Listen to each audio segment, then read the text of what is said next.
আল্লাহ তাআলা মুসা আলাইহিস সালামকে বললেন, মুসা তুমি যে বলছো তুমি জ্ঞানী না, তুমি জ্ঞানী না, তোমার চেয়ে বড় জ্ঞানী আছে। মুসা আলাইহিস সালাম বললেন, তাই নাকি? আমার চেয়ে বড় জ্ঞানী কে? রাসূল সাল্লাল্লাহু আলাইহি ওয়াসাল্লাম বলেছিলেন, ইস আমার ভাই মুসা যদি আরেকটু ধৈর্য ধরতো তাহলে আরো কিছু অজানা তথ্য আমরা জানতে পারতাম। জানার কোনো শেষ নেই, জাননেওয়ালার উপরও জাননেওয়ালা আছে, জ্ঞানীর উপরও জ্ঞানী আছে। আপনি কিছু জেনেই মনে করবেন না আমি সব জানি। কোরআন হাদিস পড়লেই আপনি জ্ঞানী হয়ে যান।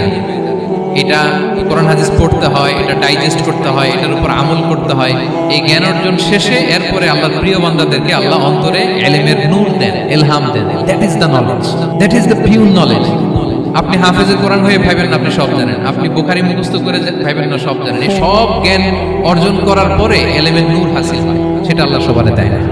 এরও কিন্তু ইলমেরও একটা গরম আছে, যার ইলম আছে তার মধ্যে এই সমস্যাটা কাজ করে। সেটার জন্য আল্লাহ তাআলা মুসা আলাইহিস সালাম খিজির আলাইহিস সালামের ঘটনা বলেন। আমি খুব সংক্ষেপে বলবো, সময় কম। মুসা আলাইহিস সালাম হচ্ছে বনি ইসরাইলের নবী, আর খিজির আলাইহিস সালাম কেউ বলেছেন নবী, কেউ বলেছেন আল্লাহর ওলি। আসলে আরবিতে ওনার নাম খদির, আমরা বাংলায় বলি খিজির। খদির মানে সবুজ।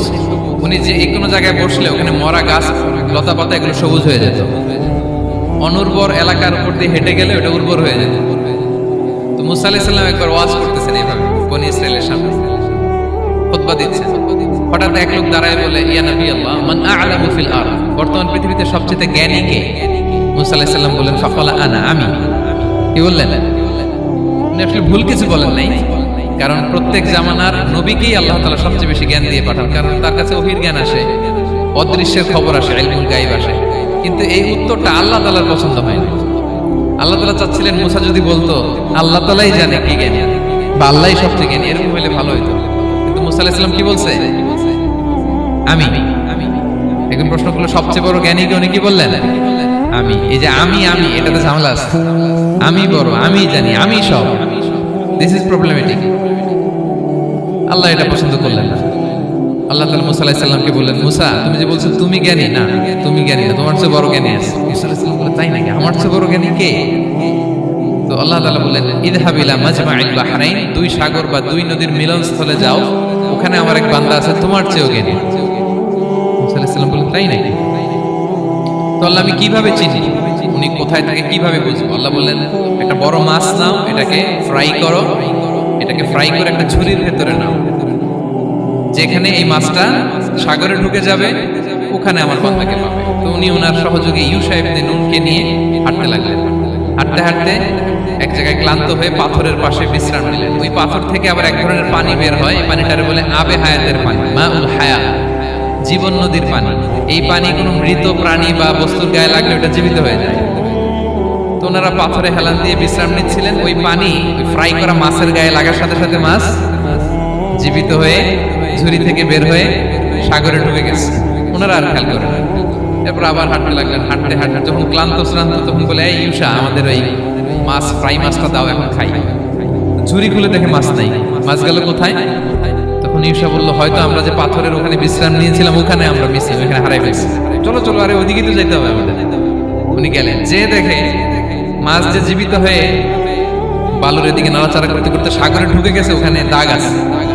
মুসা আলাইহিস সালাম ঢুকলেন সুরঙ্গ, ঢুকে দেখে চাদর গায়ে দিয়ে এক লোক শুয়ে আছে। সালাম দিলেন, আসসালামু আলাইকুম। ওই লোক চাদর আর সরায় না, ভিতর থেকে বলতেছে ওয়ালাইকুম আসসালাম। তো চাদরের ভিতর থেকে উনি বলে, মানা তুমি কে? মুসা আলাইহিস সালাম বললেন, আনা মুসা, আমি মুসা। উনি বলেন, মুসা বনি ইসরাইল, বনি ইসরাইলের মুসা? বললেন, হ্যাঁ। কেন এসেছো? এবার চাদর খুললেন। বলতেছে, আপনার কাছ থেকে কিছু শিখতে আসছি। আল্লাহ বলছে আপনি নাকি সবচেয়ে বড় জ্ঞানী। আমি ভুল করে বলে ফেলছিলাম আমি, আল্লাহ বলছেন যে আপনি নাকি জ্ঞানী। বলতেছে, না তুমি আমার জ্ঞান নিতে পারবে না, ওই ধৈর্য শক্তি তোমার নাই। মুসা আলাইহিস সালাম বললেন যে আপনি যে কোনো শর্তে আমাকে একটু রাখেন কয়েকদিন, আপনার সাথে আমি রাজি। বললেন, না তুমি পারবে না। মুসা আলাইহিস সালাম জোর করতে লাগলেন। অবশেষে খিদির আলাইহিস সালাম রাজি হলেন। বললেন, শর্ত হচ্ছে আমি যাই করি আর না করি আমাকে কোনো প্রশ্ন করা যাবে না। মুসা আলাইহিস সালাম বললেন, ওকে। সফর শুরু হলো। সামনে নদী, এক লোক তাদের নৌকা দিয়ে নদী পার করাই দিল। নদী পারাপারের পর খিজির আলাইহিস সালাম লাঠি দিয়ে নৌকার তলাটা ছিদ্র করে দিলেন। মুসা আলাইহিস সালাম বললেন, ইন্নালিল্লাহ, এটা আপনি কি করলেন? ওরা আমাদেরকে নদী পার করে দিল, আর যে ভাড়াটা আসছিল এটাও নিল না, আমাদেরকে সম্মান দেখালো, আপনি নৌকা ছিদ্র করে দিলেন। খিজির আলাইহিস সালাম বলছে, এই যে আমি বলছিলাম না তুমি ধৈর্য ধারণ করতে পারবে না, যাও তোমার রাস্তায় তুমি আমার রাস্তায়। মুসা আলাইহিস সালাম আবার ক্ষমা চাচ্ছেন যে আপনি আমার ক্ষমা করেন, আমি তো ভুলে গেছি। আর প্রশ্ন চলতে লাগলেন। হঠাৎ বাচ্চারা খেলতেছে, এক বাচ্চাকে ধরে হত্যা করলেন খিজির আলাইহিস সালাম। এবার তো মুসা আলাইহিস সালাম রেগে গেছে, আপনি করলেনটা কি? নিষ্পাপ ফুলের মতো শিশুকে হত্যা করলেন। খিজির আলাইহিস সালাম বলে, এই যে আমি জানতাম যে তুমি ধৈর্য ধারণ করতে পারবে না, তোমার রাস্তা এক আমার রাস্তা এক, যাও। এবার মুসা আলাইহিস সালাম করজোর করতেছে যে this is the last chance, একটা ফাইনাল চান্স দেন, সুযোগ দেন, আর আমি প্রশ্ন করব, এটাই লাস্ট। বললেন ওকে ঠিক আছে। হাঁটতে হাঁটতে এক ইহুদি বসতির সামনে যে হাজির, দুজনই খুব ক্ষুধার্ত, খাবার চাইলো, এরা আবার কৃপণ, খাবার দিল না। তো খিজির আলাইহিস সালাম বললেন ঠিক আছে, খাবার যেতে দিচ্ছেন, আমরা চলে যাই। যাওয়ার পথে দেখতেছে এই এলাকার একটা দেয়াল ভেঙে পড়ে যাবে। উনি বললেন মুসা চলো এটা ঠিক করে দিই।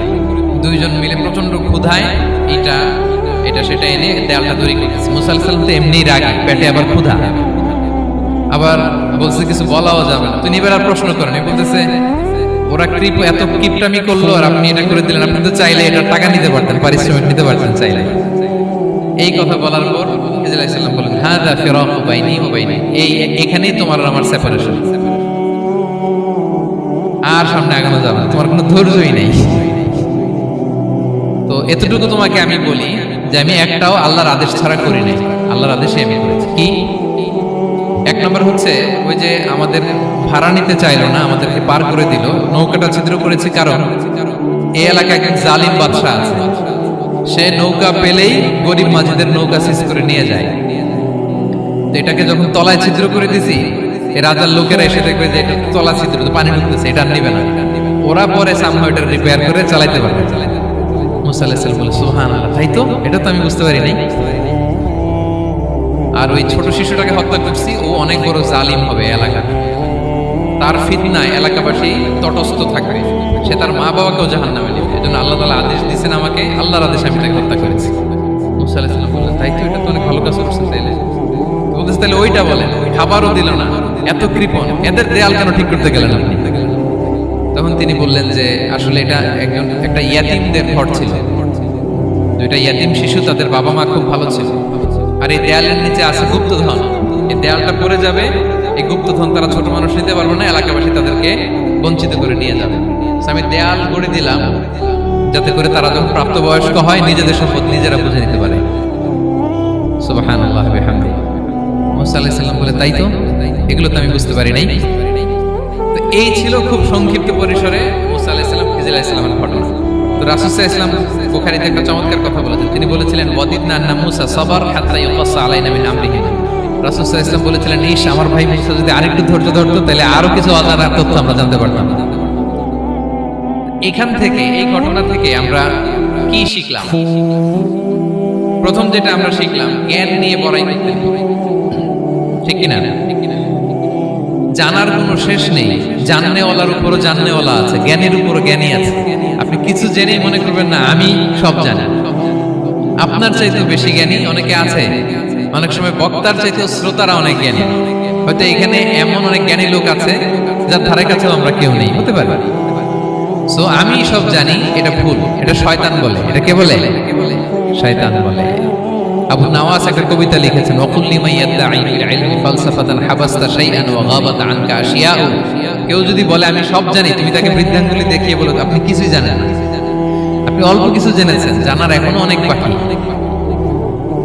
তাহলে মুসা আলাইহিস সালামের এই ঘটনা জিজ্ঞেস করা হলো কে জ্ঞানী, উনি বললেন আমি জ্ঞানী। এরকম কি আমরা কখনো বলবো? না। সবচাইতে বড় জ্ঞানী কে? ওয়া ফাওকা কুল্লি যী ইলমিন আলীম। সবচাইতে বড় জ্ঞানী আল্লাহ তাআলা। সো জ্ঞান নিয়ে আমরা অহংকার করব না।